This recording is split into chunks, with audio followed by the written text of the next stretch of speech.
Roast chicken is very nice. Yes, you're right. Well, you just better not try. I thought you're red-handed. Now give it back. Oh, go chase yourself. I didn't take your rotten tip. I got tips of my own. What's the trouble? Oh, she's been doing it all along, lifting tips. I see it once, but I'm not a red-handed. I'm nothing. I see it. Go into the kitchen now. Get going. She got out of my table, too. Now, How about some service? Oh, I'm sorry. I'll have someone take care of you right away. I'm terrified to do it. You mind your own business.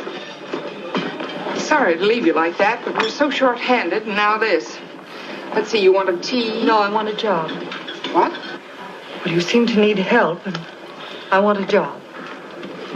Did you ever work in a restaurant before? No. Follow me.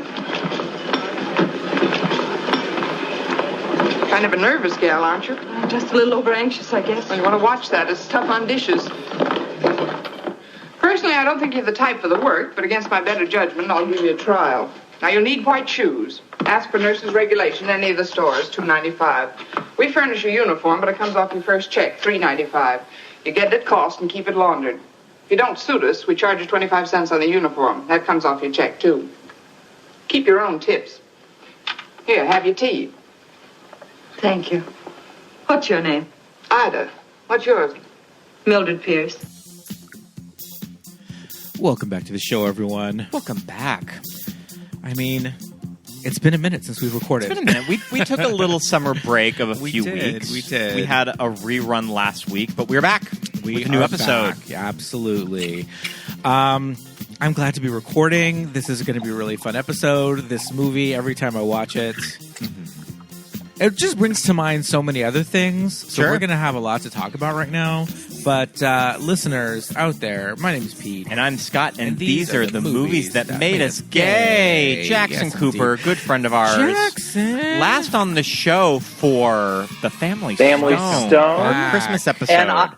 And I'm only here to exclusively talk about diners for 45 minutes. That's the only reason I'm here. I don't want to talk about the movie. I don't want to talk about Joan Crawford. I'm here to talk about diners. That's the only reason I'm here. And diner lingo. Adam and Eve on a raft. Wreck 'em.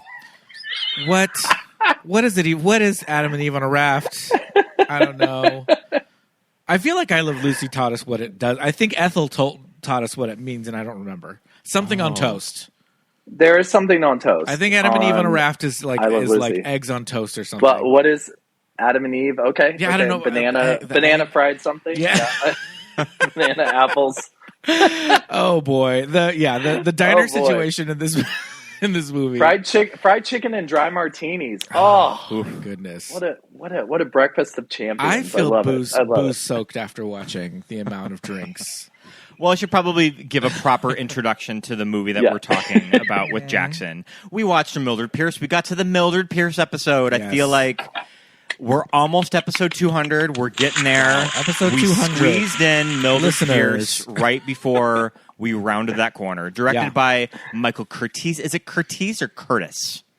Curtiz. Curtiz. I feel like everything that I've read and have seen interviews, they pronounce it Curtiz. Yeah. Yes. Based on the novel by James M. Cain, released September 28th, 1945 in New York, and then October 20th of that year. Mildred Pierce. Damn, 1945. 1945, right after the war, baby. This movie old. It's old. It's so old. It's in black and white. Oh my goodness. Yeah. And this was a career comeback for Joan. And it's 1945. Yeah. Like, she had an entire career with MGM up until this point. This is post box office poison, am I right?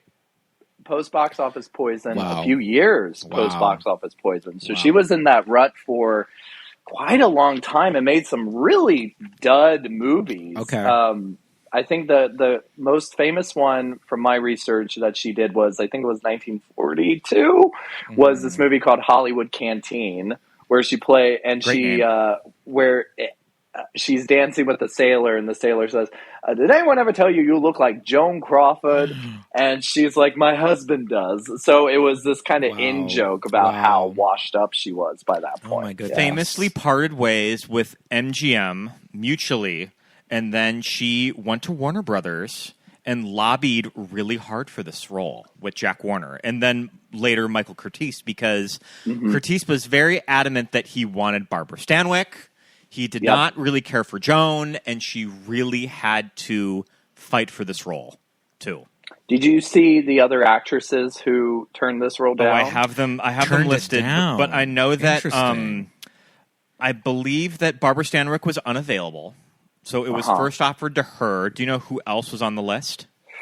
I think it was Lauren Bacall was one of them, and then funny enough, the box office poison era of Joan Crawford, from what I was researching, was that she got all the roles that Bette Davis turned down. Right. And one of the roles that Bette Davis turned down was Mildred Pierce. So it could have gone in so many different directions. I could very easily see Bette Davis as Mildred Pierce. I feel like it almost fits her more. I think it fits Joan more. Oh? Well, I could see Barbara Stanwyck in it. Sure. For sure. Okay. So especially doing the double indemnity noir style. I mean, she can, and she does that very well. And she did a sort of a women's empowerment movie in the 30s called Babyface too. So she can play that like strong woman and noir figure. Okay. But so I'm seeing. I agree. I think this fits Joan more than Betty. So I'm seeing in my notes, Olivia de Havilland and Joan Fontaine were both offered the role. And they were still in their 20s, too. Joan was in her 40s when she made this. Shocking. She was exactly 40. Mm-hmm. At a time where... Speaking of Joan's age, I'm just going to lay all my cards on the table here and tell you that my timeline for Joan Crawford's life is Mommy Dearest and then Feud. So both of those 100% documentary features. I am kind of basing... my my knowledge of her career and all that upon. I think by and large that's most of the public's kind of perception of Joan too. So so I'm just put things together in my head of like this is post Walk Me to My Car, but pre Don't Fuck With Me Fellas. Yes. Yes, pre-Pepsi, pre-Pepsi. But still, studios, fucking her over after she made them. Jack Warner, to be honest, Joan's life was not all that interesting pre Mildred Pierce, because she just was a working actress. Right. I mean, she was born Lucie Lesueur. So, and came from a very poor background, which is, I mean, we'll talk about the parallels of Milldred and her life. Yeah. But, other than that, she just became a starlet and then left and made some flops and then won an Oscar up to this point. From everything I've read, single mother for her years at MGM during the Great Depression, that Joan sort of embodied the audience identification of a shop girl that gets lucky, or just sort of a rags to riches story of this woman, which was kind of Joan's story in real life, because she grew up poor and she just worked her way up the studio system. So this is what's interesting about this movie, because we get so many themes of Milldred kind of, making good, being, a divorcee and, kind of a victim of circumstance, but, she never gets portrayed in a bad light. And I know a lot of that is part of the, not the studio system, but the production code and all of that. But a lot of it is just like, I think that audiences, especially at the time, can relate to this woman of just like, she saved up enough tips to open up her own damn chicken joint. And now she's got a chain of them all across Southern California. I'm a chain, So there's that aspect of it. But there's also the super wealthy Joan Collins, like crazy, like pimp, Huggy Bear fur coat from the beginning of the movie. The fur coat that just seems to get larger and larger with every single shot of her. It's like Cameron Manheim's hat in Scary Movie 5. It just keeps getting bigger in every scene. So there's this duality of like, yes, you can be Mildred Pierce, but on the other hand, it's the other aspirational like quality that like a lot of screwball comedies of the like golden era of Hollywood had, where it's like, this is the wealthy, and this is not you Joe and Betty moviegoer, So it has this kind of dual perspective when you watch it. You're kind of like, I could be a Mildred Pierce myself if I put my mind to it, but then like, oh no, I would never fit in with Mr. Beragon and like all those. Like, well, I was going to say the movie does address kind of class issues because with Veda's fiance, Veda, the mother-in-law is just like, oh, you're not marrying into this family, right? So Restaurateur. many restaurateurs. What is? She says, I don't want your money, or he says, I don't like that your money smells like grease at the end of the day, or something. It's just and gosh. him and Veda both talk about the grease money. I'm like, geez, Louise, that is putting those furs on your back. That car, where did that car come from? The car, Miss Veda, car that he picked out and she bought. Like, so it's just that thing of like a certain time in America, whether or not this was true, but you hear stories of people saying like, yeah, I started a business and I had no money. I started a business with my tips from being a waitress, or like I became a airline pilot and I didn't even have a driver's license. That kind of thing. I've worked my way up in the company and now I'm the CEO. But just based on the bootstraps mentality. Bootstraps and gumption, and that's it. Yeah. Where it's like, that's impossible now. But then there's also that other thing of like, Milldred, by all intents and purposes, by today's standards, if you knew somebody like who ran multiple restaurants and like lived, I'd be like, damn, they're doing pretty good. And I would not look down on them for being, well, she works for a living. Well, yeah, that's how she can afford that like lifestyle. And she has all these businesses and she's a successful like business person. But it's so interesting that at the time, like the level of like high class society was like you just had money and you didn't have to work for it, which is insane. and the book and the HBO series do a better job at showing that gap because Veda doesn't become a lounge singer in the book; she becomes an opera singer because to her, opera is the step into that echelon of society. And also, it's interesting that. We talked about the release was after the war ended, and they intentionally wanted to release it till after the war because they knew that it would be a good sort of hopeful movie, which is ironic because the HBO series and the novel are.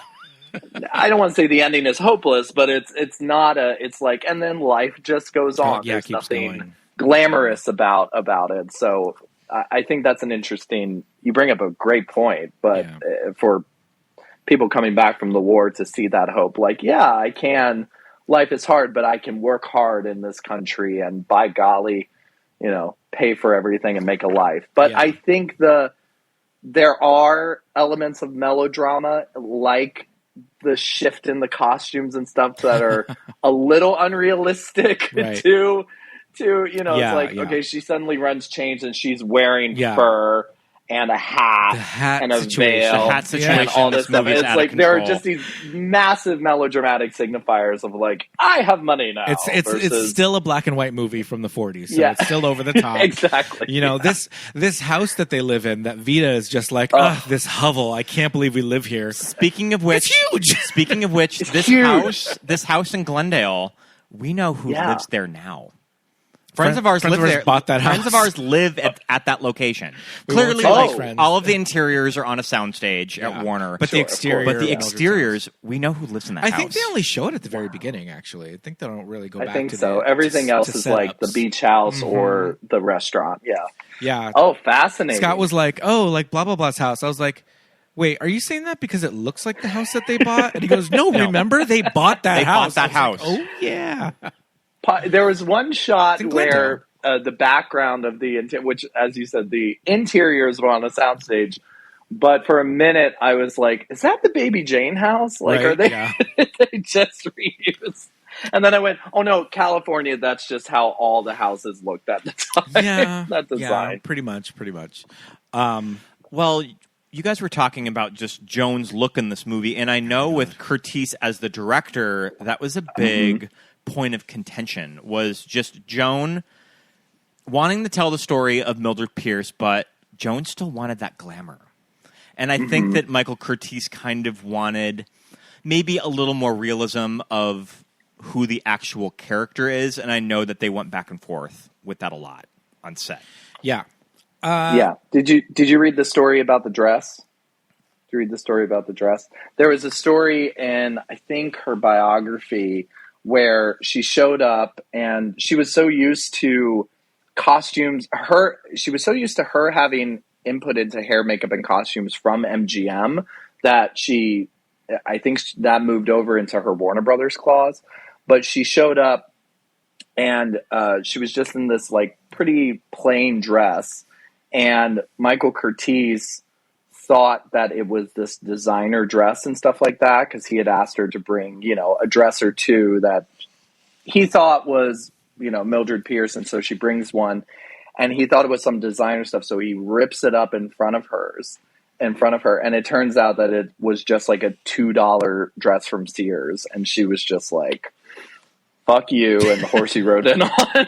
This asshole. Because he just thought she was all glam, and Crawford took it so seriously. It was kind of sad. It's interesting because a lot of actors from this era will go on talk shows later on.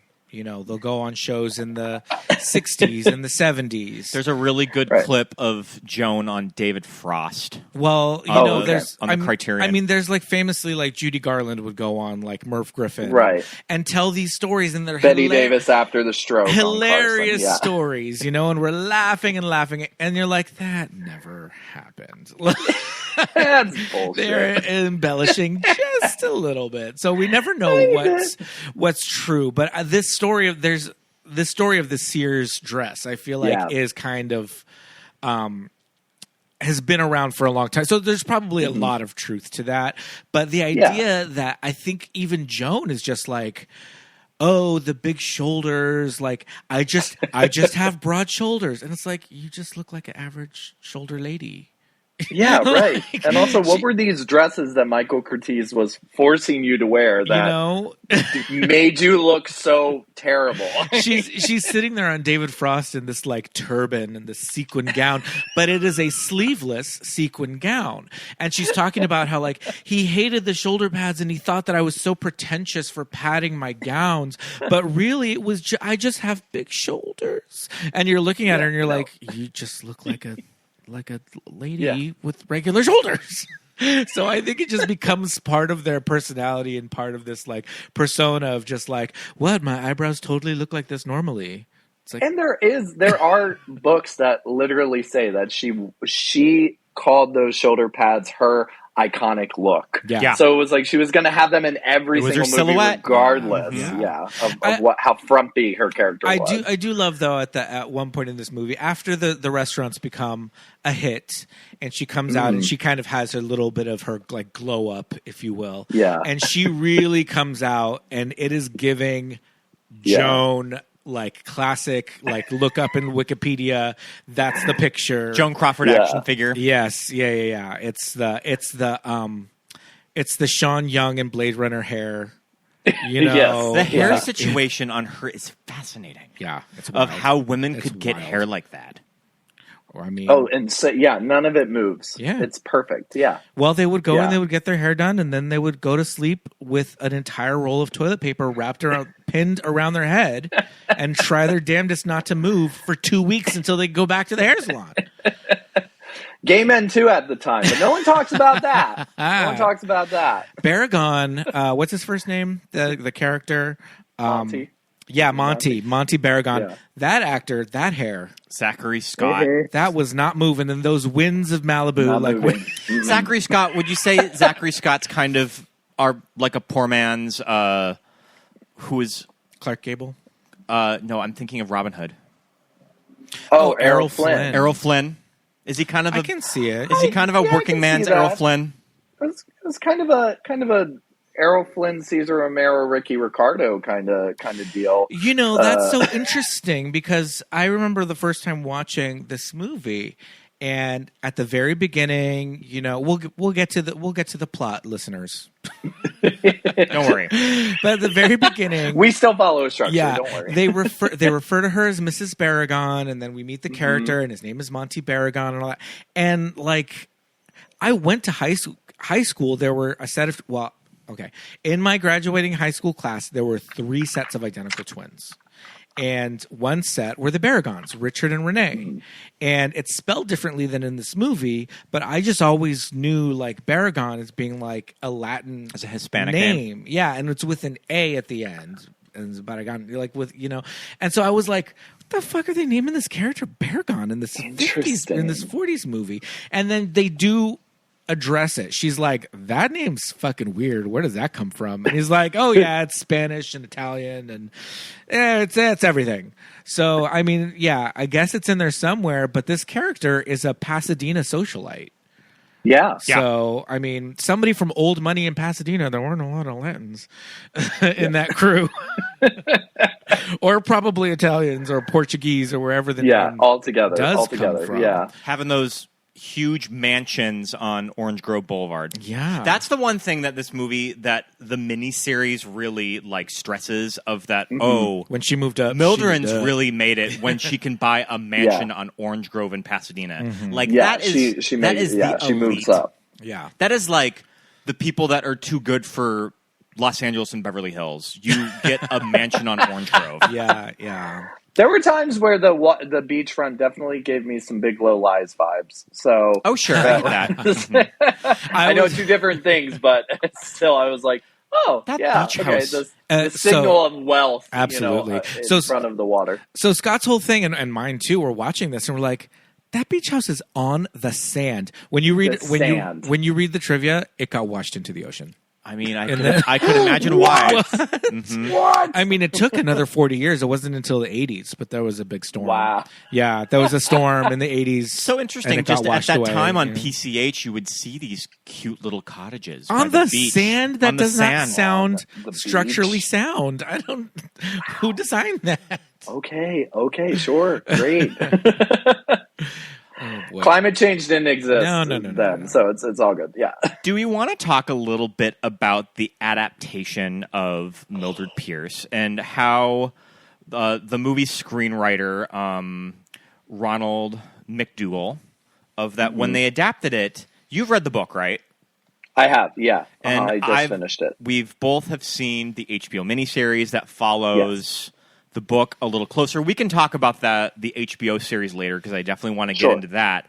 But they took this very noir angle to the movie of just, it makes sense. Those are the type of stories and scripts that were selling at the time of that. They just sort of, they kind of invented this murder, right? Which I don't think happens it's not in the book. No, it's not in the book or the HBO series. Yeah. And they really wanted to take the film noir because the book was so scandalous. Yes. I mean, she has a lot of sex in the book. She immediately bangs the friend. Yeah, exactly. And there's a lot of that. And then there's also, there's also some really overt, not subtle, like she may be in love with Veda, she may not be in love with Veda. Oh my goodness! So there was just so many things, and Ida's clearly a lesbian. Yeah, right. But it's all, I mean, it's out there in the open in the book. Yeah. But it was like they can't obviously put it in a movie, so they worked within the production code, and honestly the type of film that they could get away with that with was film noir. Yes. Which coded, we're going to streamline this things into like a classic sex and noir framing device and hussiness and sluttiness and all that with this undercurrent of like social issues. Like film noir really does sort of talk about society on a very visceral level. So I think it was a genius stroke turning it into a noir, to be honest. Yeah, and especially brilliant. Curtiz at the time, that he kind of introduced Hollywood to a visual style using artistic lighting and just sort of these cool fluid camera motions. I don't really think that up until then you really saw that with a lot of directors. I mean, I get that Orson Welles kind of like broke down the door with all of that, but Michael Curtiz was doing something pretty similar. Yeah. Well, and it was a big budget noir. I think that's what people forget. It was one of the first studio-backed noir films, and even Curtiz had never directed a noir.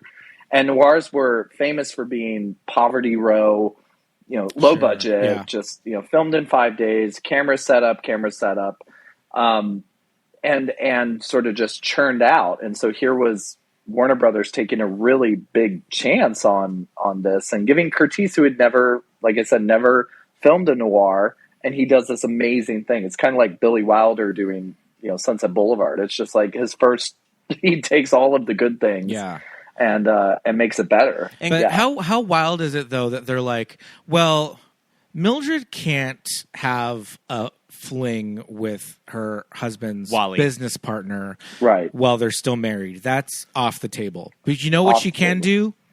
Cover up for her daughter's murder. Yeah, so because no, you bring up a good point, but it had to start with a murder because in the production code, they got to get bad or good has to overcome evil, and so it's like right out the gate. And the book was such a success that like everyone in America had read the book at the time, and so they knew that it's kind of a downer of an ending, and it's not good, and it's about corruption and America. And so they were just like, you know what? We're going to start with the murder. Because I thought that too. I was like, why start with violence in a movie from the 40s, like a big budget movie too?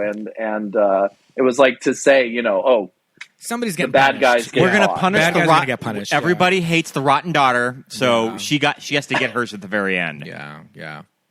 Yeah, and it is a good framing device. I mean, from really a screenwriting perspective, it's a brilliant way to adapt it. It's like, add a murder. halfway through it, she's giving the voiceover throughout the movie, and halfway through it, we're like, she's still talking to the cop? Is she telling all this? She telling all this to the detective? All right. I'm judging. Chicken Carol Shack. Carol Burnett does a Mildred Pierce Oh, parody. I have not seen that. And she acknowledges that. She walks in and into the police station, somebody's at the counter, and she just elbows them over, and she goes, I have a confession to make. And the guy's like, oh, we're busy, ma'am. And she's like, no. And she forces him to sit down and listen.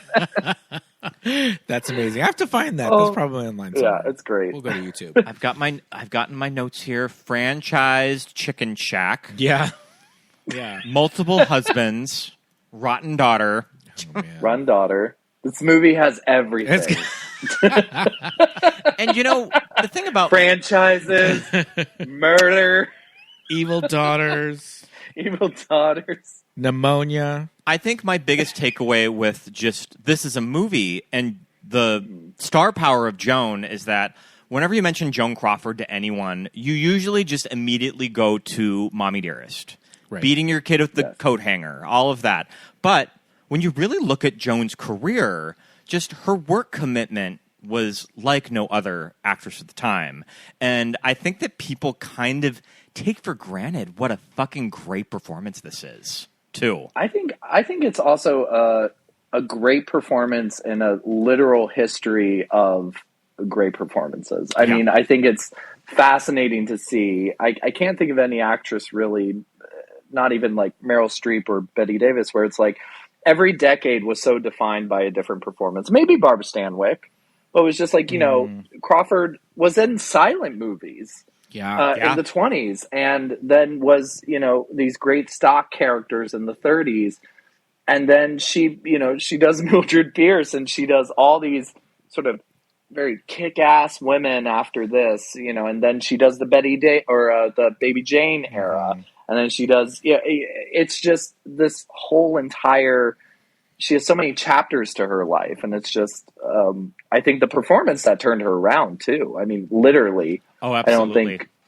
I don't think we would have a Joan Crawford if it weren't for this film. I also think this movie, I know that there's a certain, section of people, cross-section of people who are just like, oh, older movies, black and white movies, like the acting style, blah blah blah. Like I can't really get into it, but this movie is very watchable. Yeah. Like it's very watchable, start to finish. You know, sometimes the pacing of a black and white movie it's might like be, it's sometimes long. Yeah, It keeps it under 2 hours. Yeah, so too. I think this movie it's well paced. The story's intriguing, and she's so good. And in practice, she's practically in every scene of the movie. Yeah.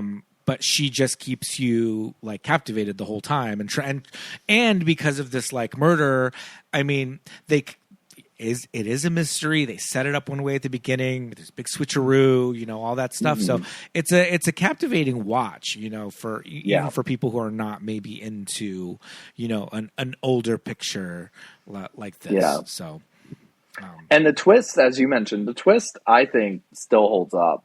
I mean, it just the way in which it reveals itself, and he waits until the last minute, like it's literally the last minute and a half that Veda comes out, and you're like, spoiler alert, everybody, but but you're just like, oh my god, I can't believe, wow, that cop and it all gooped her. starts to make sense, And the oldest trick in the book. I can't believe she fell for it, but right.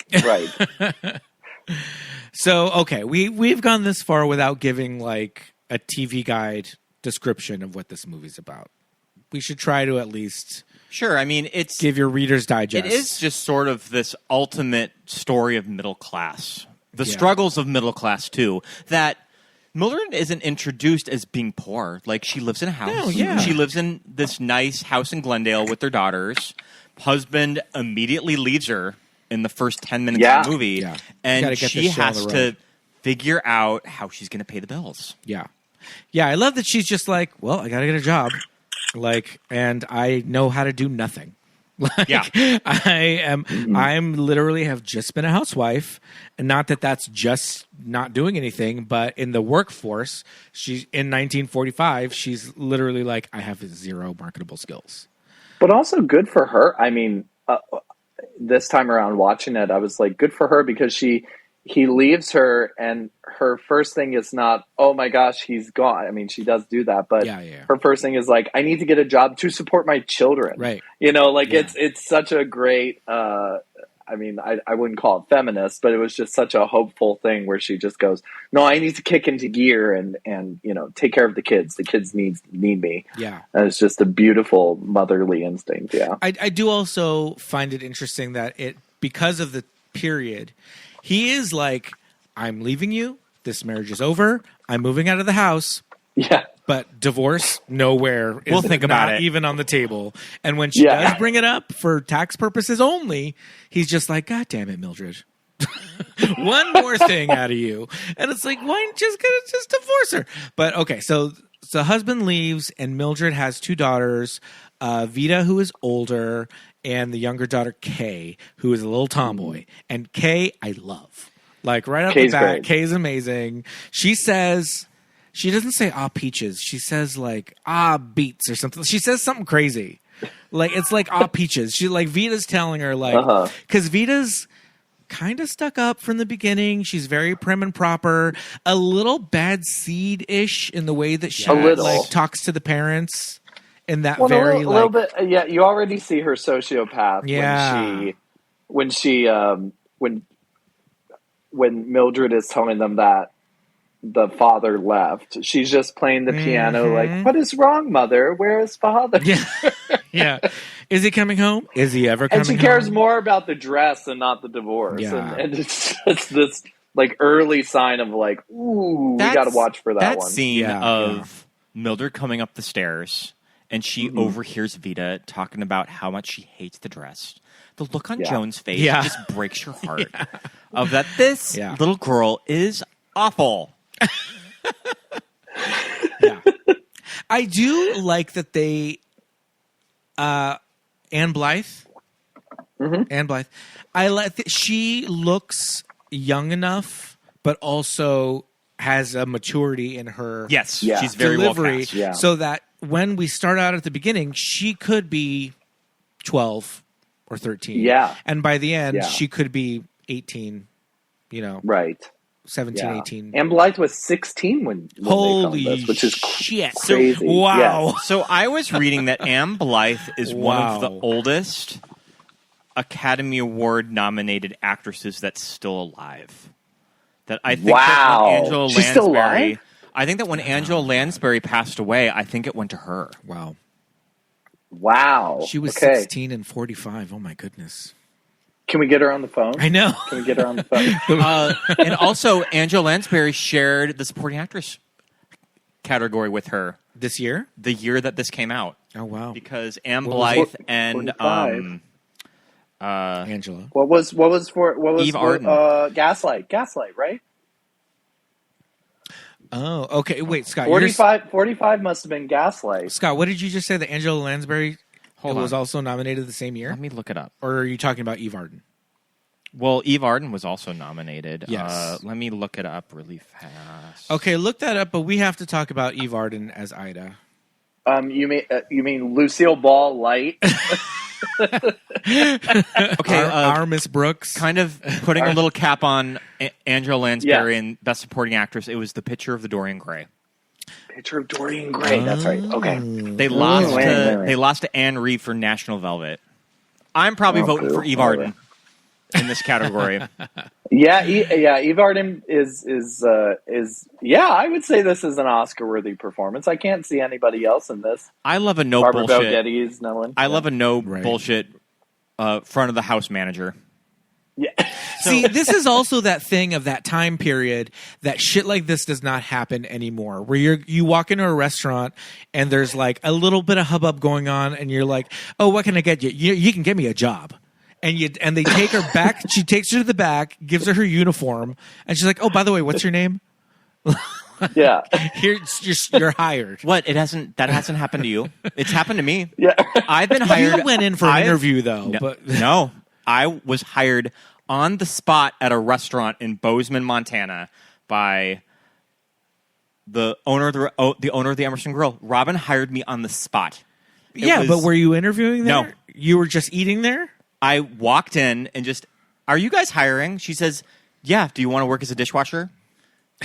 And I was like, I've been hired on sure. the spot. My coffee shop in college, I was sitting reading a book, and the owner came up to me and was just like, "Hey, I've seen you in here. Do you want a job?" And I was just like, "Yeah, great." He goes, "Okay, be here tomorrow at 5 a.m. Yep, that's exactly what Robin told me. And she just said, "Don't be late." And no job interview. It was on the spot, hired. Love it. But that can't happen today. No. That can't happen today. I want okay, so I've been thinking about this, and I want to hear you two's opinion about this. On Snatch Game next season, who should be cosplayed? Should it be Eve Arden or should it be Joan Crawford? Nobody's done Joan. It's a wooden Joan? hanger. It's a wooden hanger. Mariah Balenciaga, and also Balenciaga. and also Alyssa Edwards did Joan Crawford. She did. Yeah. Two Joans. But she did Faye Dunaway. And all she did was Mommy and it's Dearest funny quotes. that you mentioned Drag Race with Eve Arden, because Rue has said on his podcast that the RuPaul voice in drag, Eve Arden is a big inspiration of Rue's line delivery. Shit. Yeah. Rue said that That's he's pretty blowing much my just doing fucking mind right an now. Eve Arden impression of just the little cadences Yeah. of how Eve would say words. That's amazing. Wow. I love that. I love that. Well, she does a great job. She's a great best friend, and it's funny. We've seen so much of this archetype in movies and such. I mean, I think Vivian Vance and I Love Lucy is probably the best example, but I don't know. There's something so because I was looking at it and I was like, are they a contrast? Are they, is she somebody that Milldred wants to be? But no, she's just her own person, and she's just strong as fuck and great, and also very funny. I mean, she plays it very well, and she doesn't chew the scenery as much as I had remembered her to. Ida has my favorite line of the script. Personally, Veda's convinced me that alligators have the right idea. They eat their young. What a line. Oh, that's great. That's great. I love that. But yes, Eve Arden. Okay, Eve Arden should have won in this. this. She says something. Should have won her Oscar. She says something to Wally as he's like walking past her, and she's like, "Leave something on me. Like I'm getting cold."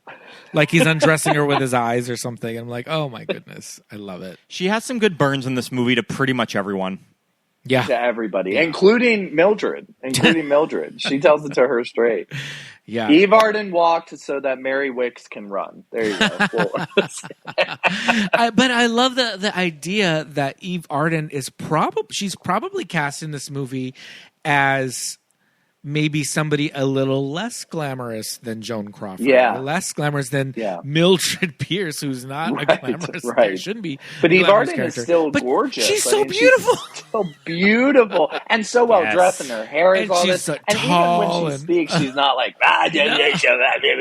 but she's still a very proper woman. It just speaks to the time that Eve Arden is their idea of just like, this old bag, this old battle axe, haul her out. She'll be behind the counter. Like, oh, goodness gracious. They're like, really? Her? Yeah. Okay. Yeah. Oh, man. Okay, so I also love, going back to kind of Mildred's, like, rise. Yeah. She's like, okay, never worked in restaurants a day in my life. I love all of the restaurant montages. All the restaurant stuff is great. It's so all great. very Beautiful. true to like, working in service. But she's just like, it just came to me. I just, in 6 weeks, I've been working there for a year. But so not only is she doing this and working her ass off and making all this money in tips, she's making at one point in her kitchen at her house 4 dozen pies. For the restaurant, she got 12 dozen strawberry, a dozen strawberry, a dozen peach, a dozen lemon. I was like, you're making 4 dozen pies at one time. Poor Butterfly McQueen is over there just like slanging these pies. I'm like, how many ovens does your house in Glendale have? This is crazy. I can't imagine making that many cookies, much less entire pies. But I mean, that's just Milldred, I guess. Just like the thing that was unrealistic about all that, she didn't break a sweat, right? No, and that fucking kitchen would be hot as yeah. if she was in that. Not a hair out of place. I love it's so, and it kind of fits into that Depression era wartime thing. Not to make it all film history, but it's just. It's such a practical thing she's doing, It's like she's not running the restaurant yet. She's just like, I am making pies. I am doing my service to feed people. It's such a very, capitalism American thing. Like it's a small thing, but it makes a difference. And that's what it is. It's in the HBO show, in the HBO series, which we'll get into later. But Kate Winslet mentions that at the restaurant, everybody just orders chicken. So why not have a restaurant built around roast chicken? Yeah. Since that's the biggest seller at the restaurant she works at, I'm going to make my restaurant. She has one thing on the menu. Yeah. But that's also kind of that's also a very old-timey thing, too. Yeah. Just a straight up fried chicken and potatoes, and that's it. You get what you get when you walk into Milldred. Yeah.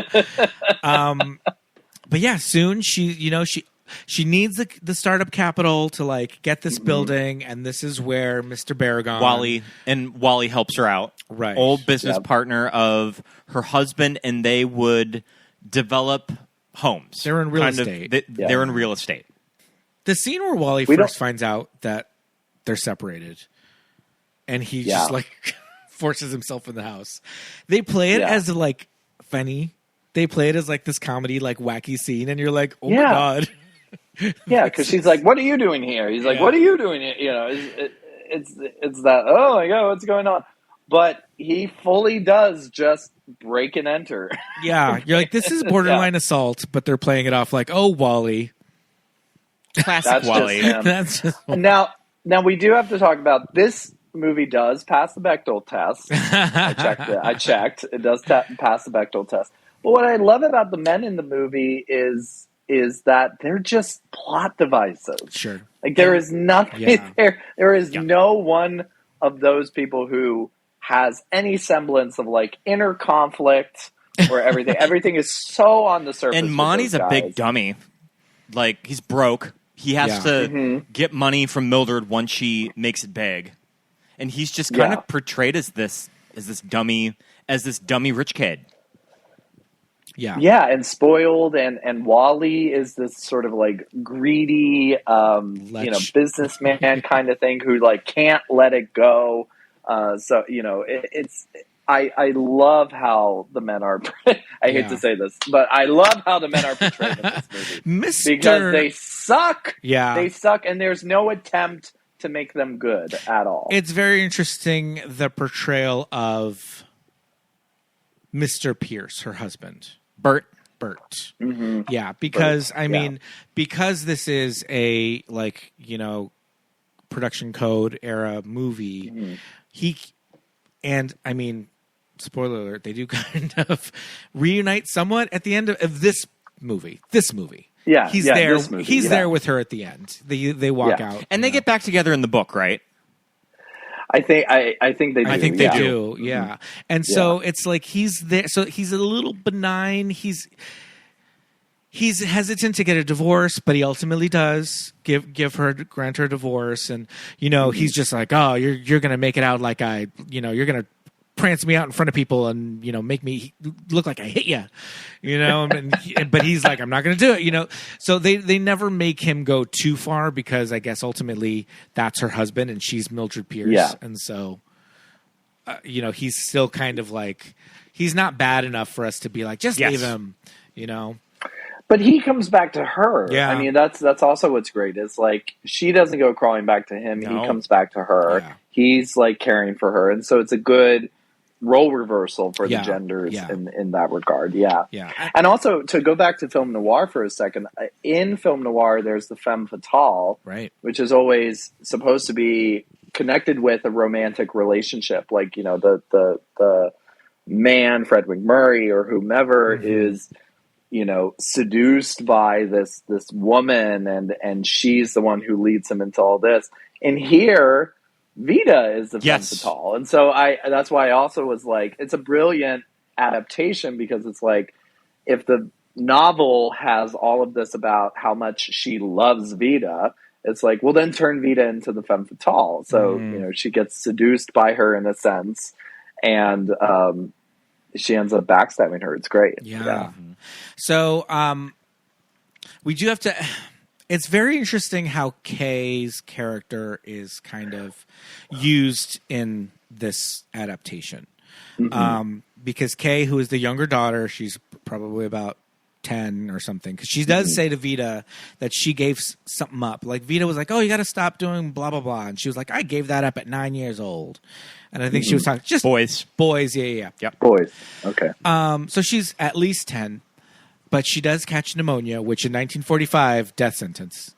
Pneumonia is still bad. Like, don't get me wrong. It's still bad. You don't want to get pneumonia. But it was that and yellow fever. Yeah. That was it. In the 40s, they tell her, they're like, it's Kay. She's got pneumonia. And she's like, oh, fuck. Like, oh, man, this is it. Like, he goes running towards her. And what do they do for her? They put her in a bubble and, like, give her oxygen. Yeah. Like... Poor Mildred. They don't have anything to give her. Poor Mildred. She just assumes that her husband has the kids for the weekend. They're going to Lake Arrowhead. I'm going to go and have some fun with this. With Mrs. Biederhoff. With this playboy Monte. Oh, she goes to Mildred. She goes to the beach she with goes Monte. to the Malibu beach house. And what does she find when she comes back home in the rain? Her youngest daughter has pneumonia and just fucking dies. And drops dead. Poor Mildred. What did you do, Mildred? I wondered when I watched that, again, production code stuff, if that was like... You're going to go away and leave your kids. She committed adultery or something, and so now she is being punished for committing to... Joan looks so beautiful in that implied thing that Hollywood's great at. Joan looks so beautiful in that scene where she puts on the bathing suit of his sister. Yeah. What's interesting is that they kind of like talk about these sisters, and it's very like it's a little like, what is your relationship with your sisters, bro? Yeah. But Joan looks so It's like a family beautiful house. when she's in that old timey bathing suit. Yeah. And she's running out to the Yeah, running out to the that's a water great and she's scene. putting on the bathing cap. It's like, that is some star power. That And the freezing music cold water. swells. Yeah. And she's just, she's gorgeous in it too. Yeah. She's yeah. absolutely gorgeous. Yeah. And I don't remember how. Oh, sorry. Go ahead, Pete. I was just gonna mention his really chic 40s like swim briefs that he's got, Yeah. little black ones. I'm like, I love those. He has a cute little beach cardigan too. Yeah, his little like cover up situation that he's got going Again, on. no one sweats in this movie. No. one sweats. It's not hot in California. I mean, they're at 1945. the beach at Malibu. They're probably freezing their asses off in that water. Yeah. Even in the summer, that water is too cold. Yeah. I'm sorry. I don't remember how old Mildred is supposed to be. 37. I don't remember probably the just novel. 30s. Yeah. Because both of Yeah, her kids old. are pretty Yeah, young. old. Are pretty young when it starts. Past their prime. I mean, this was at a time when women usually had kids when they were Right away, yeah. 19 years old. Yeah. Yeah, So- yeah. Well, and again, Crawford was considered old when she was 40. Right. You know, Yeah. Judy Garland a decade later when she was like 36. It was Oh, just gosh. like, what is going on? Yeah.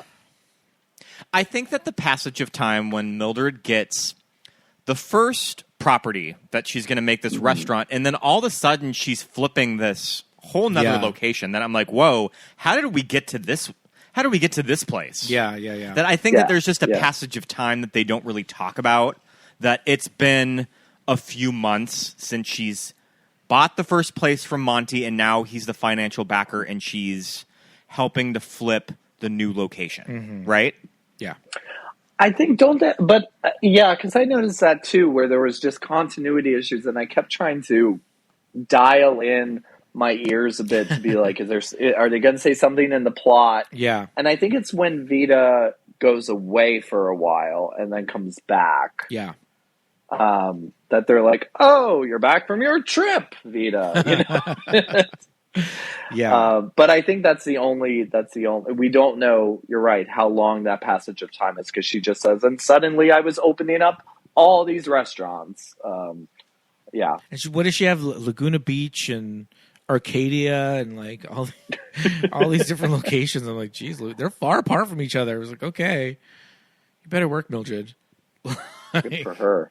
Yeah. The home base, though, it looked like some kind of barn house, like Right. the house from White Christmas kind of thing. Yeah. 'Cause I was just kind of expecting a sleigh with horses to go by And at one point when they showed an exterior. And there's car hops.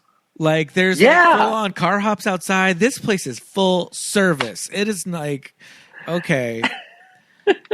Yeah. Wild. She was doing K&W before K&W was K&W Cafe. Yeah. God. Okay, so Veda and I keep forgetting his first name, Mr. Monte Beragon, Monte. hit it off real well. Oh, yeah. When they're dancing after the opening night of a restaurant, they're dancing pretty close. Yeah. How old is he? Because Right? Is he There too was- young there's for such Mildred? a- yeah. like, Which is kind of but he's in love with Mildred. yeah. And there was one point where there's a point at the end where she just goes like, "How long has this been going on? How did you know that you were in love?" And I was like, "Well, they look the same age." Sure. It's not- Which is kind of Totally. an interesting thing that the script doesn't go into, just because I don't think that they want to call out Joan being old. Of that. Yeah. It's kind of an interesting relationship of Right. this older woman with a man that's probably maybe shy 10 years. yeah. Because later junior. on, when he does finally rebuff Veda, it's not like, "Oh, you're a child." He's just like, Right. "I don't like you. Like, I don't Yeah. like your personality, and you're trash." It's not But like it's funny you're too that young. it's funny that Joan is just it's just like, "Why do you like a younger person?" And it was like, "Well, look at them. Look at that. He looks more like her Yeah. he does you. Come on. Yeah, absolutely. But when they start showing up together and like Veda fully has like her hat situation is out of control. I was going to say this is the portion of the movie where we get the most fashion. Hat fashion. Yeah. The most hats. Yeah, the most hats. The most haberdashery. I have in my notes. Well, that's men's hats. I have in my notes the hat situation is crazy. Yeah, it's nuts. But they're all good. Joan at one point, Milldred at one point has this hat. It's wide brimmed and it's black and it has I think they're feathers on the edge and it's got like a little teeny spout in the middle. Like it's a little teeny like a witch's hat almost. I think that's the crazy hat that she's wearing when she finds out Veda is getting married. Okay. Oh, to the boy. Yeah. The boy. I like that boy. He was nice. Yeah, he was cute. He liked Veda. He was cute.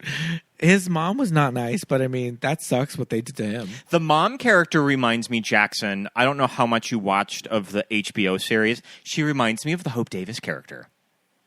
Of the woman that she's interviewing to be a housekeeper for. Oh, sure. And Hope Davis is so good at just being this rotted woman of privilege.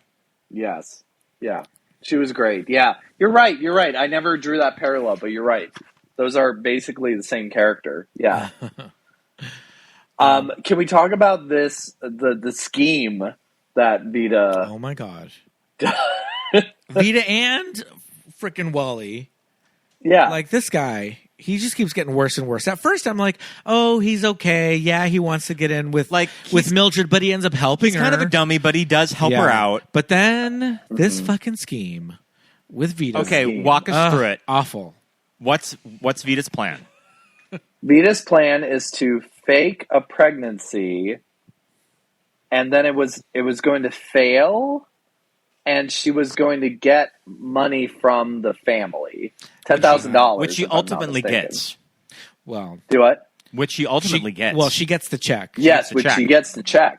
Yeah, but she was going to fake a pregnancy in order to get $10,000 from the family, not Mildred's family, but the husband's family, and then just walk away with it. And I think divorce him too. If I remember correctly. The whole thing was that she tricked this guy into marrying her. He was fully in love with her. They're at Wally's little like Copacabana little nightclub, and like he gives this toast and he gives this loving toast about like being in love and all this stuff. And he's hugging Veda, and she's looking off and like this. She could care asshole. less. I fucking hate you.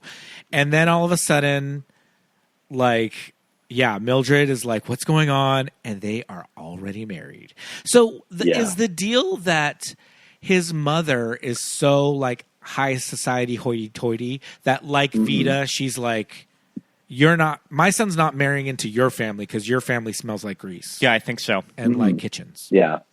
Okay. Yeah. Because it's like they're rich enough, but it's like, no, you made your money like off of a restaurant. Well, and Veda just wants the next best thing. Yeah. So it's like, that's not enough. So she needs to go to the next echelon of society. Yeah. And such, and when Mildred rips up the check, that's when we get the really famous slap scene. I mean, because iconic. At the start of the film, Mildred slaps Veda. Yes. And then in this scene, Veda slaps Mildred. Yeah. Yeah. Wild. Which is a shocking fucking scene. Could no you matter imagine? How many times I watch it, it's always a... Well, it's so amazing because Veda is explaining her scheme to Mildred. Yeah. And Mildred is realizing, you were never pregnant at all. And she's just like, well, it's from a certain point of view. I could have been. I thought I was, and now I'm not anymore. But you can't prove anything, and la la la. And as she's giving away the scheme, and Mildred's realizing all of it, the music is so ominous. The music is like, oh fuck, oh shit, oh shit. But as Veda's telling the story, you're just like, this. You just hate her. You just start hating her. You're like, Veda, I hate you. And then it like starts building and building and building, and you think Mildred is gonna slap her again, and she fucking slaps Mildred. I would have loved to have been on, and the pieces of the check go flying everywhere. Oh, it's great. I would have loved to have been on set that day when Blyth slapped Joan Crawford. Oh my god. Oh my god. I would have loved to have read the room real. as they were filming that. It really did. I The love Foley or whatever what was great. Mildred says to her. She goes, "You're cheap and you're horrible." Yeah. You're cheap. Oh my god. And then someone calls her. I think Monte calls her a tramp afterwards, and I was just like, "Whoa, whoa, yeah. 1940s, calm down, cheap, tramp, horrible, calm down, everybody." Yeah. Oh my god. Speaking of slaps, But yeah. Oh, I was going to say, speaking of slaps, Joan Crawford has a very sweet story on David Frost in that interview. Mm-hmm. She said that she was filming a scene with Clark Gable, because she was just gushing about Clark Gable, of like her and Clark Gable, I think, had some romantic tension, but she talked about filming a scene with him, and he had to slap her. And I think that Clark kind of like laid one on her, and said right after they cut, Clark felt really bad. And like consoled her, like I didn't mean to hit you that hard. I'm really sorry about that. And as Joan is like is telling the story, she's just like stars are in her eyes of just like, yeah. And he took me in his arms and was just like, I'm sorry, baby. I didn't mean to slap you that hard. Do you know what's fascinating about Joan Crawford is that I like literally grew up on Mommy Dearest. Like I remember being a small child, like when it came out in 82. Yeah.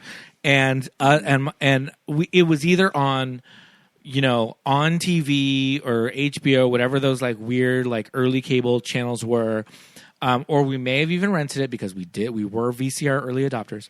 But I remember watching it at home, and it was a family event, and my grandma and me and my sister and my mom. And I remember my sister and I just like laughing hysterically at like no wire hangers and all that. But growing up on that story and just like, ooh, Joan, she's just so mean. She's just this horrible woman who just adopted these kids for publicity and she's just such an evil lady. But, you watch her, like the real Joan. Yeah, you see her on the talk show. Talk shows, and she kind of seems like a hoot. She's so charming. She's so charming. So charming, so nice. And yet you also believe that, I mean, there were rumor has it that she was staying at some hotel when she like first went to Hollywood, and she would be like out in the hallway at 2 a.m. in just full Academy Award garb, just vacuuming and things like that. So it's but she seemed a lot nicer than. Betty Davis was kind of bitter at the end of her life, and just always. And it came across that way. Yeah. Yeah. Well, I don't want to talk about this. It was like later when she was on Carson. Joan Crawford's dead. Good. Yeah. My favorite, sidebar, my favorite Carson appearance of her was after the stroke. And we're not making fun of stroke victims. No, we're not. But Johnny Carson goes, well, if, what actress, is there an actress that you just didn't like working with? And she goes, $1 million, Faye Dunaway. Yeah. That was a really good Johnny Carson impression, by the way, Jackson. This is true. Oh, thank you so much. But Joan seemed like, I mean, as mean as she was, and people say Betty was the nice one, Joan was the mean one. But I don't know, there was just a warmth about her. Yes. In some of her performances, even her later ones, like I know we all love I Saw What You Did, and she's really good in I Saw What You Did. She's fantastic in that movie, but there's a warmth of her that I think is I always just was like she's nice. I remember I grew up like you, Pete, with Mommy Dearest. It's one of my mom's favorite movies. It was an event when it was on television. We sat down and watched it. Yeah. But then I remember Mildred Pierce came on, and I saw chronologically, again, this was when I was young. Yeah. And so I watched Mommy Dearest, and my mom being like, this is about Joan Crawford, but Faye Dunaway was so good, I thought it was Joan Crawford. Same. And so I always was like, why is Joan Crawford making a movie about herself where she's screaming and all this? And then I watched Mildred Pierce because my mom was like, this is my favorite Joan Crawford movie. And I just remember being like, why is the actress from Mommy Dearest playing? How old is the actress from Mommy Dearest? So I had them reversed where I was like, oh no, that's the real Joan Crawford. That's an actress who looks like Joan Crawford. Yeah. But you just, it's just, you believe Faye Dunaway when you watch Mommy Dearest after watching Mildred Pierce. You're like, she has that range and she's that good. And I remember distinctly first hearing about Feud and Jessica Lange's casting and just being like, I don't know, girl, this sounds weird to me. Yeah. But there were some scenes, and in particular, did you watch all of Feud? Oh, all of it. Yeah, I think it's Ryan Murphy's best. In particular, when she's at the dentist and she is just bleeding from her mouth, and the dentist is like, "What's going on?" And she goes, "It was called the buckle." It was called the buckle, and they took out my molars, and it made my. And they're not doing the teeth, but they're doing the buckle fat removal. They're doing the buckle fat removal to get the same results. You know, fucking 70 years later. Joan would have done the buckle fat removal if it was an option. If it was an option. Yeah. But it's Jessica Lange was great. She was a great Joan Crawford. And it was in the small moments for me. It wasn't sorry, go ahead. Yeah, it wasn't the big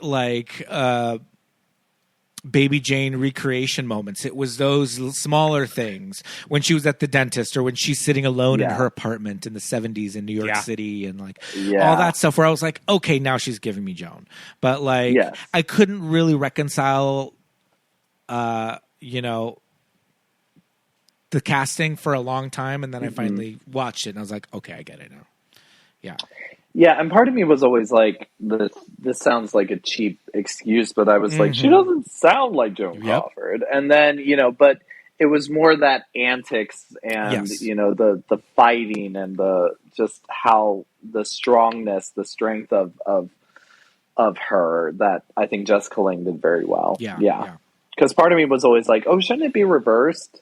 Susan Sarandon should be Joan, this kind of like softer kind of thing, and no, it was just like, no, they needs to be Jessica Lange. The one things about Feud, a show that I really loved, I really like Susan Sarandon.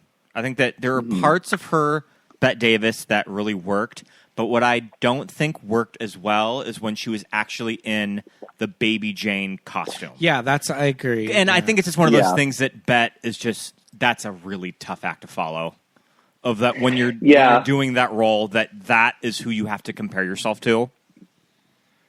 Right. And I mean, again, not being ageist or making comments on women's appearances, but Bette Davis just was naturally that old at the time. And so her face just looked kind of like that.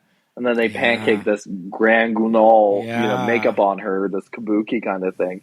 Whereas Susan Sarandon has always been, she's kind of looked the same her entire career. I mean, gorgeous, but she has a very lifted face.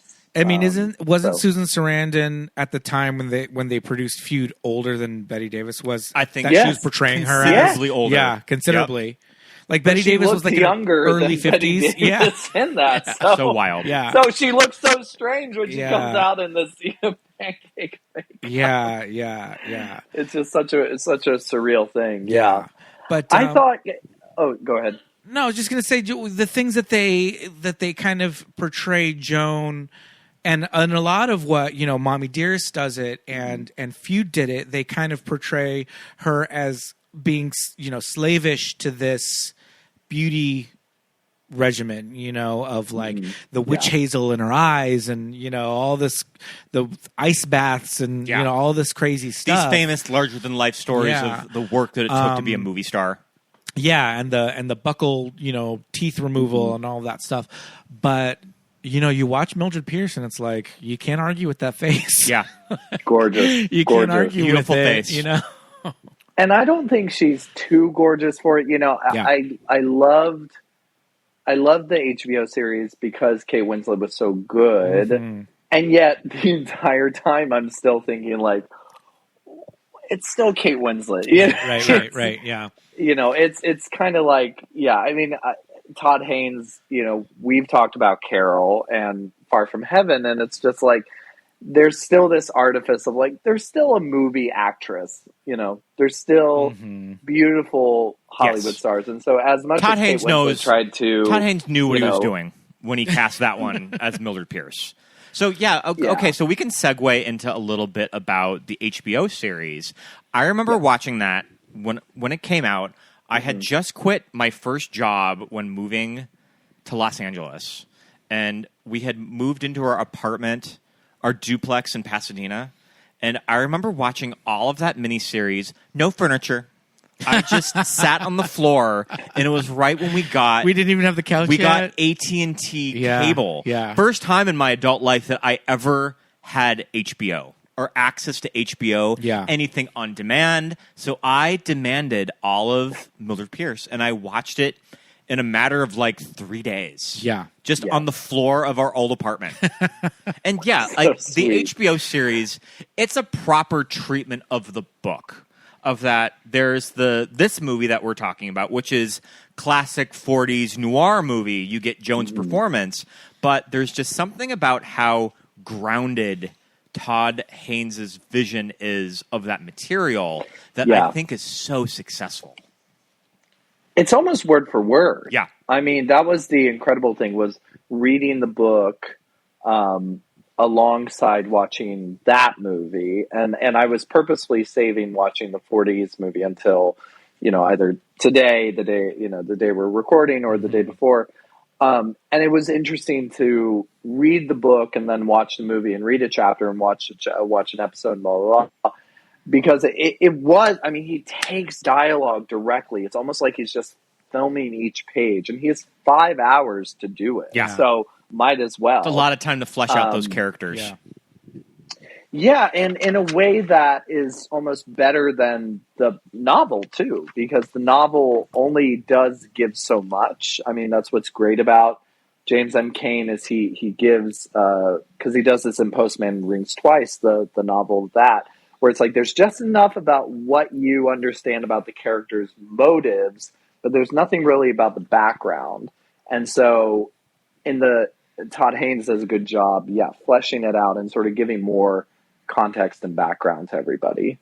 And I love the actresses who played Veda. Oh my God, the actress who plays the younger version of Veda right before Evan Rachel Wood. Fantastic. That little girl is so rotten. We're saying what an asshole Veda is in the old movie, but there's just something about the casting of that girl that you just want to slap. You want to slap her across the face of how how she's talking to her mother. And Evan Rachel Wood does a great job too. I mean, she does I don't know if she won an Emmy or if they definitely all got nominated. Yeah. At least they got something, either a Golden Globe or an Emmy. I think it was one of those years that I think that there was 3 supporting actresses in miniseries. I think it was Mare Winningham, who plays the Eve Arden character. Right. Melissa Leo, who there's not a Melissa Leo character in the movie, probably just because there's no time for it. Oh, there's no neighbor friend, which I would have liked to have seen a version of that character in this movie, in the 1945 movie, and then Evan Rachel Wood, I think, was also nominated. Wow. Oh, okay. Wow. That's a great category. I think, I thought what was interesting too in doing my research was no one watched the 45 movie before they made this. Yeah. Because Todd Haynes, to what you said before, Todd Haynes really wanted to create his own world and this version of California and Pasadena, that just existed in his own mind. And he shot it on something like 16 millimeter film. I mean, it just had this very realistic quality to it, which I thought was, just great. It was so stark at times too. Everything was just so jarringly real. The later half of that series, which when I was doing my rewatch, I only made it through the first 2 episodes. I need to finish the back half of it, but there's something of how stark the later half of it is.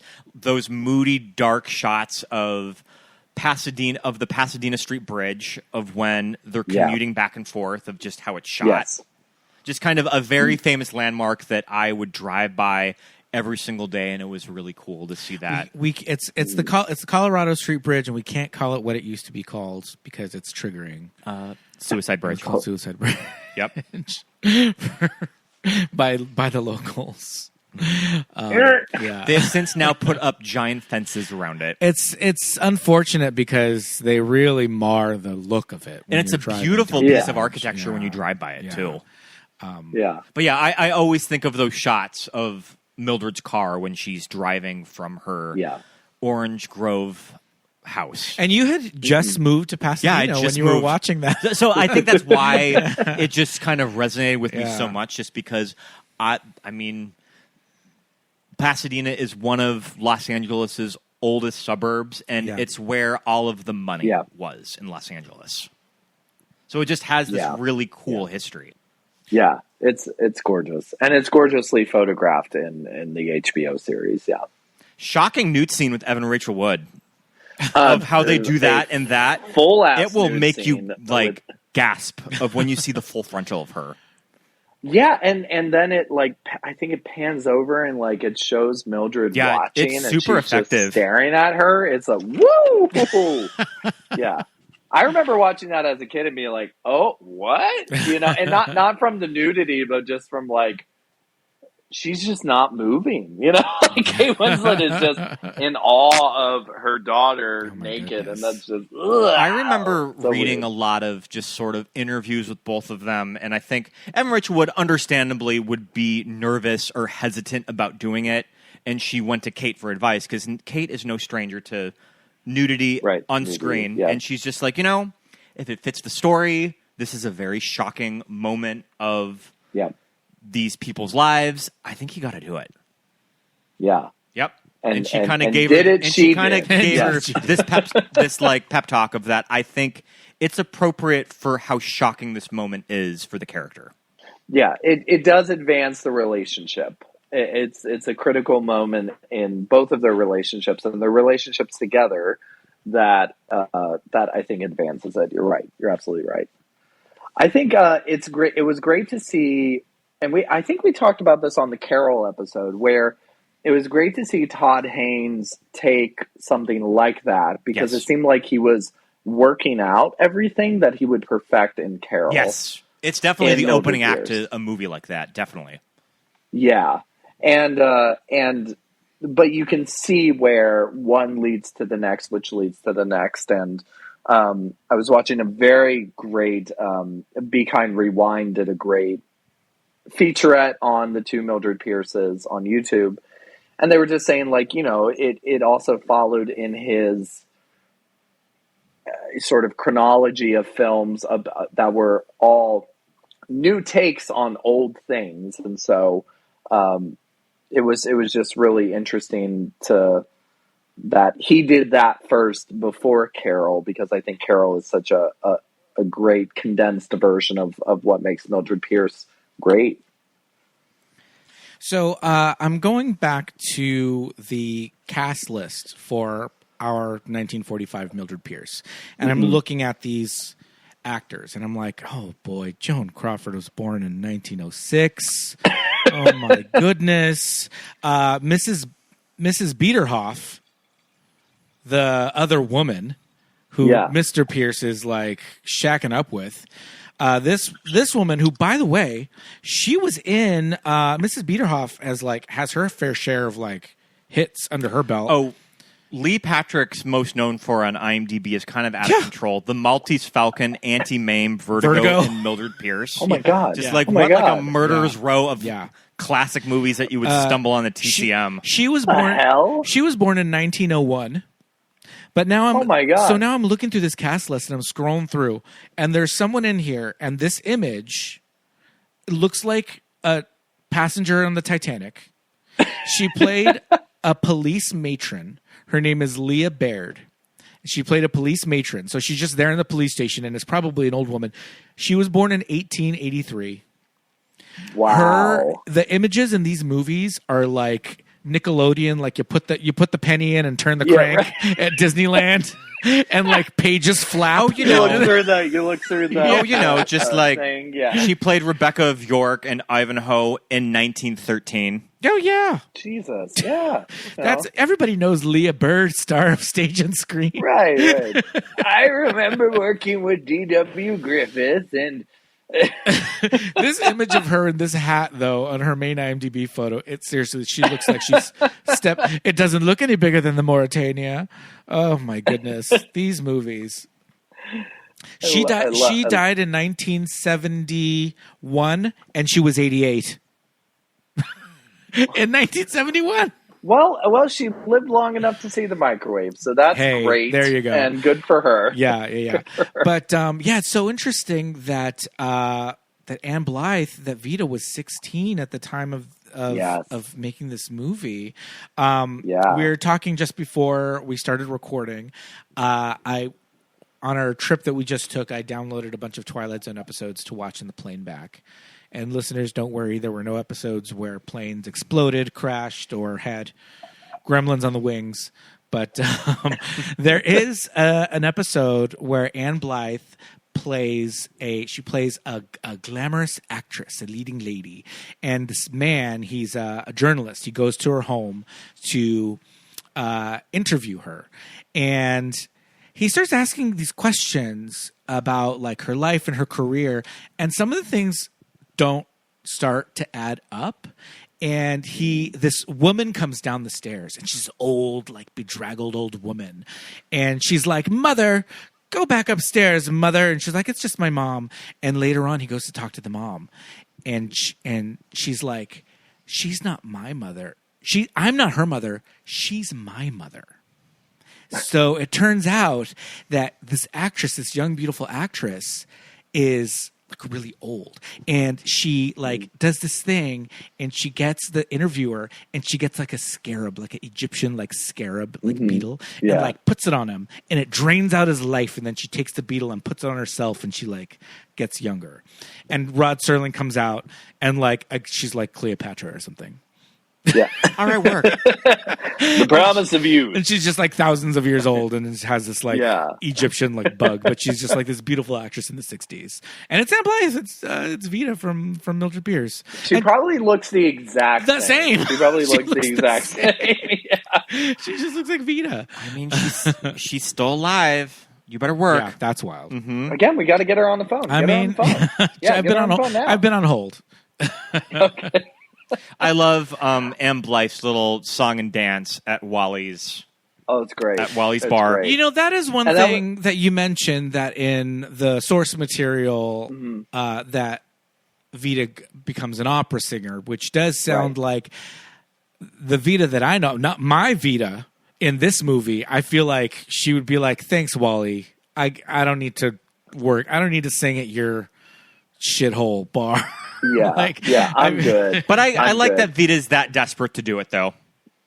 Well, and that was kind of a staple of film noir, because film noir was made for the sort of lower middle class. I mean, it was, Pete, you were talking about at the beginning, like screwball comedies. Mm-hmm. It was sort of the dramatic, like severe, socially driven drama, low budget drama movie. And so it was like, instead of, opera, classical music, a musical, an Edwardian tale, they had people at a jazz club. Yeah. And so, and you see that in quite a lot of movies. A movie called Detour, a film noir. It's like he's in love with a jazz singer. And it was just sort of this way of making, sort of high class, be like, she's performing in a lounge, taking her down a peg. And I kind of like that as Veda's character arc, is that Veda, I mean, it's different in the book, in the HBO series, that Veda wants to be an opera singer, but I kind of like that they don't give it to her in this. Yeah. That the best that she can do is Wally's Club singing this like Copacabana routine. Like that's the best that she can do. Getting catcalled by the sailors. Well, and it threads through nicely, like later when he's like, "Oh, it's like people don't even drink champagne here." It just adds a lot of character to it, and I love those scenes at the opening scene at the pier, and that scene, I just remember seeing this in the theater, And it was those shots were just so atmospheric. Those There's shots of something Joan about on the pier. those Yeah, scenes they're so beautiful. that I just will always remember. I called out as we're watching it, the very first scenes of the movie, there's this murder and it's ambiguous. Mm-hmm. We're led to believe that Milldred is like killed this man, and she goes to the pier and she's standing on the edge and she's looking over the water, and the cop comes over and he's essentially like, you better not commit suicide. Yeah. Because if you do, I'm going to have to give you a ticket and haul you into Go the over clink. to that bridge down in Pasadena. But you know what I mean? He's like, I'm going to stop you from committing suicide and take you to jail, rather than like, are you okay, lady? Maybe do you need some help? Yeah. He's not trying to It was a different dissuade. time. He's not trying to dissuade her to like. There's more to life, He's just like, I know. not on my watch. Yeah, Lady, don't you do sister, it. yeah. Don't you do it. Lady in a fur coat. There's going to be all this on a paperwork dock. I'm going to have to fill out. Yeah. Yeah. So, speaking of like Veda and her like villainousness, I do want to talk about how Milldred is portrayed, and early on in the movie, when she's Bert gets that Veda's kind of off, right? Yeah. He's just like, I don't like the way she talks to you. I don't like the way she talks to anybody, really. Like, she's got her head so far up her own ass. Like, I don't know what's going on with that girl. He's like, Kay's my girl. Like, we love Kay. She's like the best thing we've ever done. But Veda, I don't know, baby. And Mildred's like, you know what? Fuck you. Those are our kids, and they come first. Like, I don't care what you say about Veda and her attitude. She's still my daughter. She's still our daughter. And they are the first priority in this house. It's them and then us and then our marriage. Yeah. And that's it. Which is like, hey, commendable. Right? And then Veda goes on to like fuck over her mother several times. And several times Milldred is like, get the hell out. That's it. I'm done with you. I wash my hands of you and all this stuff.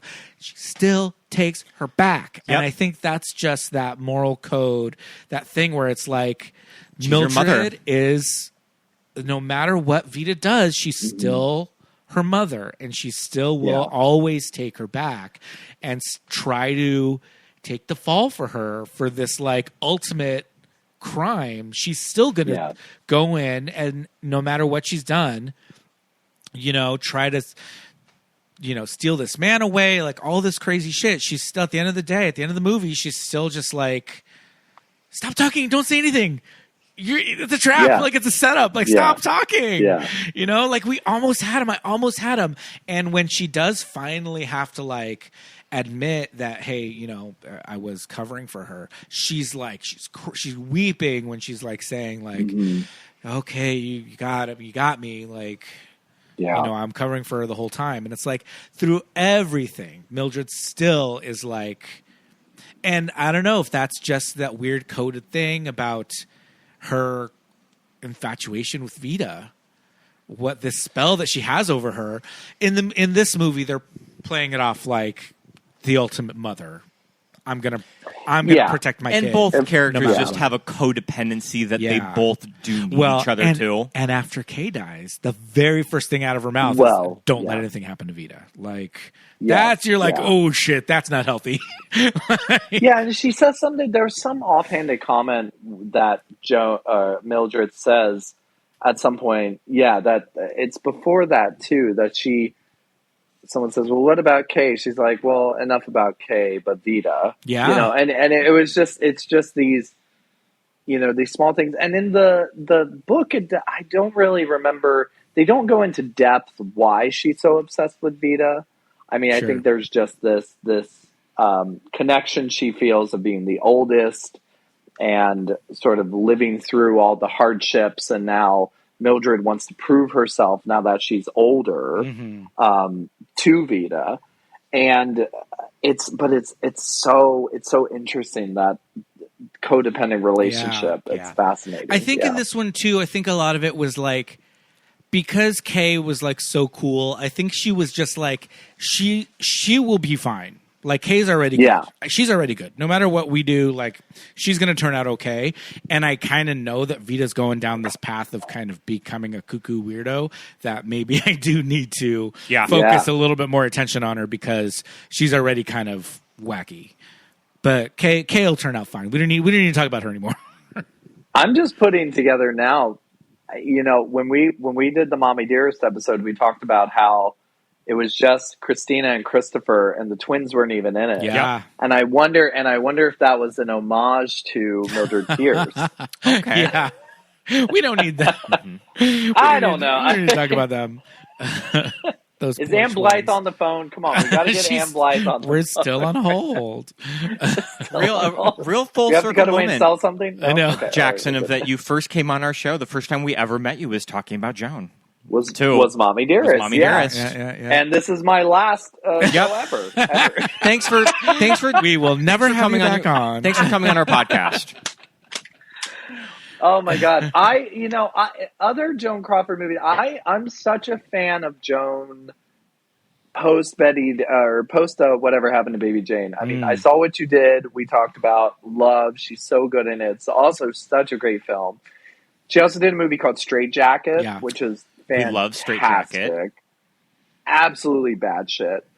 That's And the it's one where she not chops great, off the but guy's her head? last film, Trog, is worth watching just for her to yell the name of the gorilla Trog. Speaking of Trog, I was doing a Google image search of John Hamill, who plays Cliff in Trog. Yeah. And he was a beefcake model.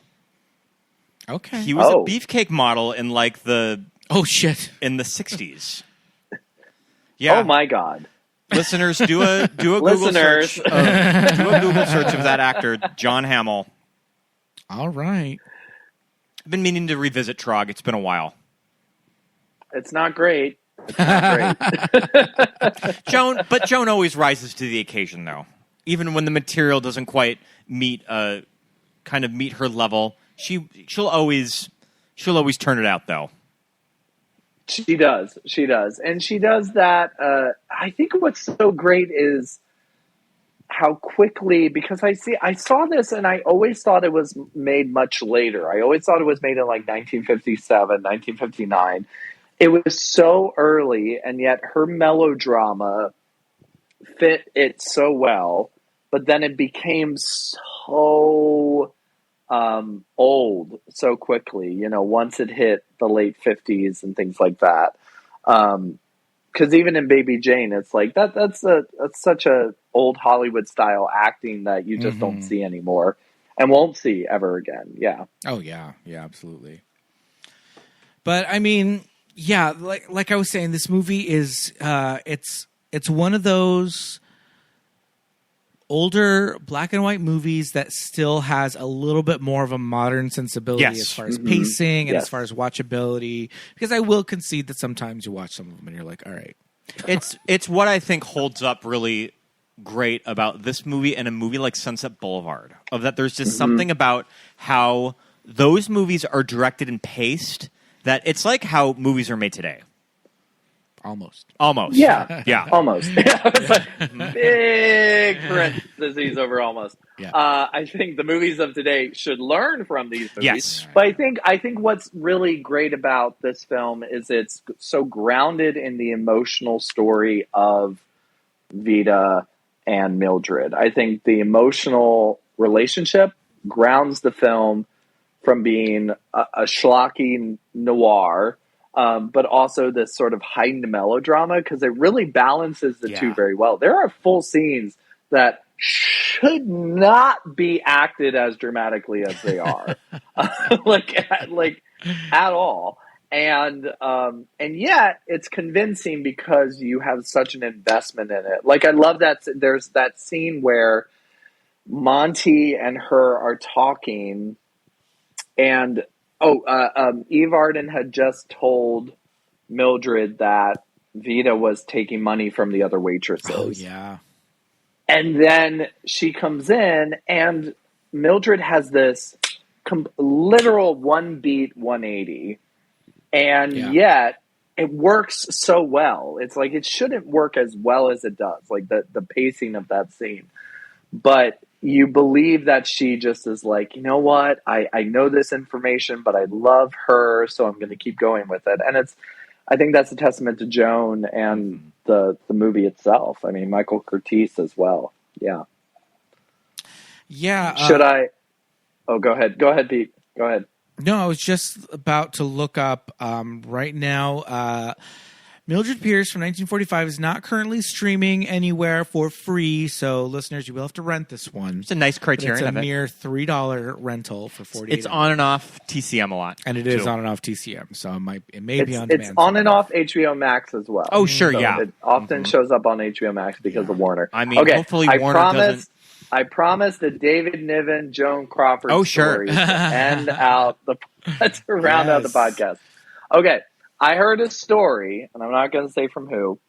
I heard a story that David Niven, for a while, set up, or the studio set up David Niven and Joan Crawford to be an item.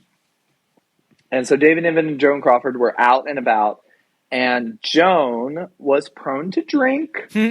Perhaps a little bit. Enjoyed a cocktail. And so, yeah, a martini or two. and so they went back to Joan's house, sloshed, and Joan grabs David Niven and says, "Let me go upstairs and slip in something more comfortable," or something like that. And so David Niven is out in the grand foyer, and all of a sudden he feels something wet on his jacket. And he's like, well, is it raining and all this stuff? And he looks up, and Joan is over the banister peeing on him. I don't know about this story, drunk Jackson. Out of her mind. I don't know about this story. A warning? Reliable source.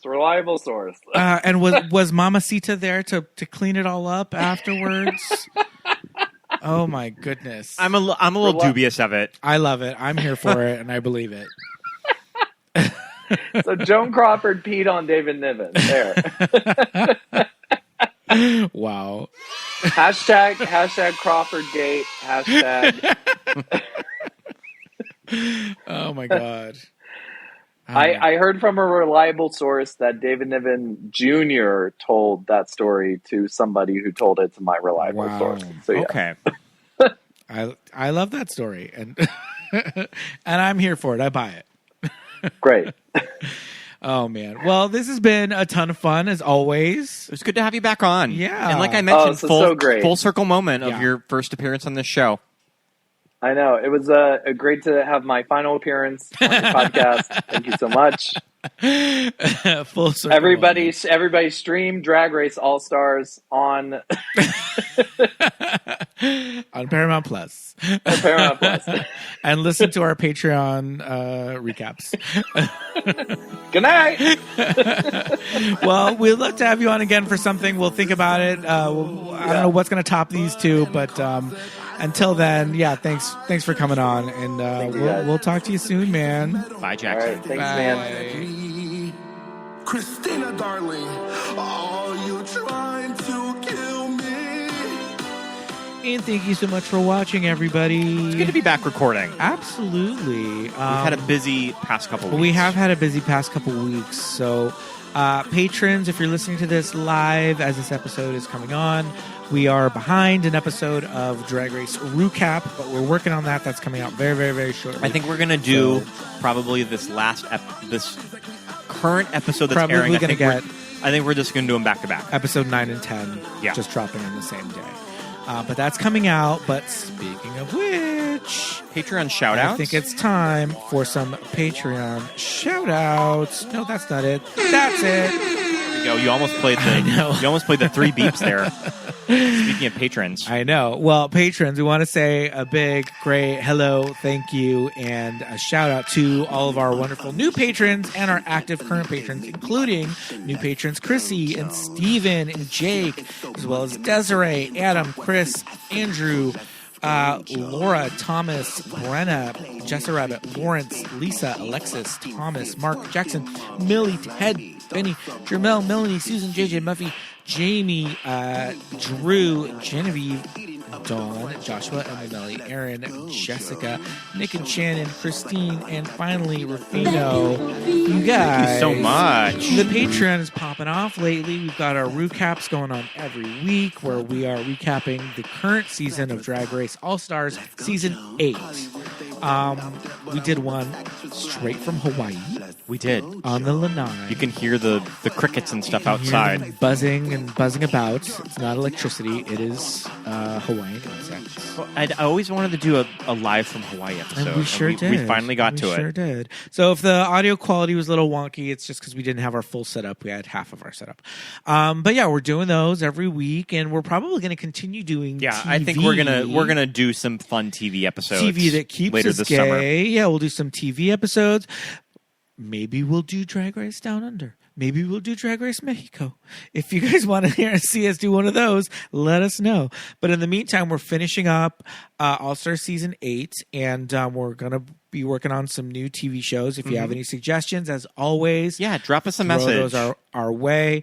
We just, a couple weeks ago, posted our latest Watch With Us commentary track for To Wong Fu. Oh, yeah, that was our special Pride episode. Yes, indeed. We've not done a To Wong Fu episode on the show. We haven't done a full review episode, but we did a Watch With Us.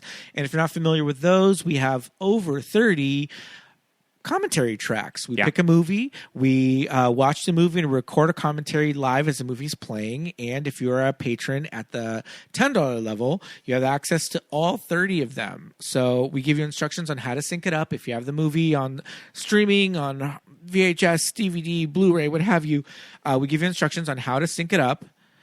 And so as you're watching it, you get to listen to our commentary. And if you don't want to do that, you can just listen to it, in your earpods or whatever you listen to it, and just as a bonus, as a regular episode.